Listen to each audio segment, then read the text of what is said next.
បងប្អូនហើយថ្ងៃនេះខ្ញុំហៅកញ្ឆាយឆាមួយសាច់គោងាយស្រួលដំបូងឡើយយើងដំលឹកខ្ទឹមហើយនឹងស្លឹកខ្ទឹមហើយយើងយកសាច់គោយកមកហាន់ជាកង់ណាបងប្អូនតោះយើងយកសាច់គោស្រួយហើយទៅយើង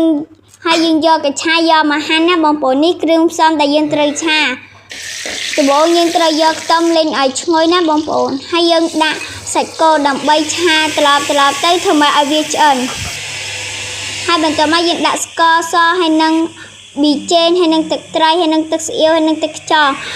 បងប្អូនចង់បានរសជាតិម៉េច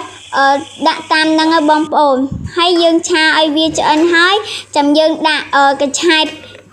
ទៀតហើយយើងឆាទៅបើវារែកបើវាស្ពោនហើយចាំយើងរោយខ្ទឹមពីលើណាបងប្អូននេះបងប្អូនពេលឈើហើយតំណងហ្មងណាបងប្អូនជាតិណាបងប្អូនសាក់ធ្វើតាមខ្ញុំ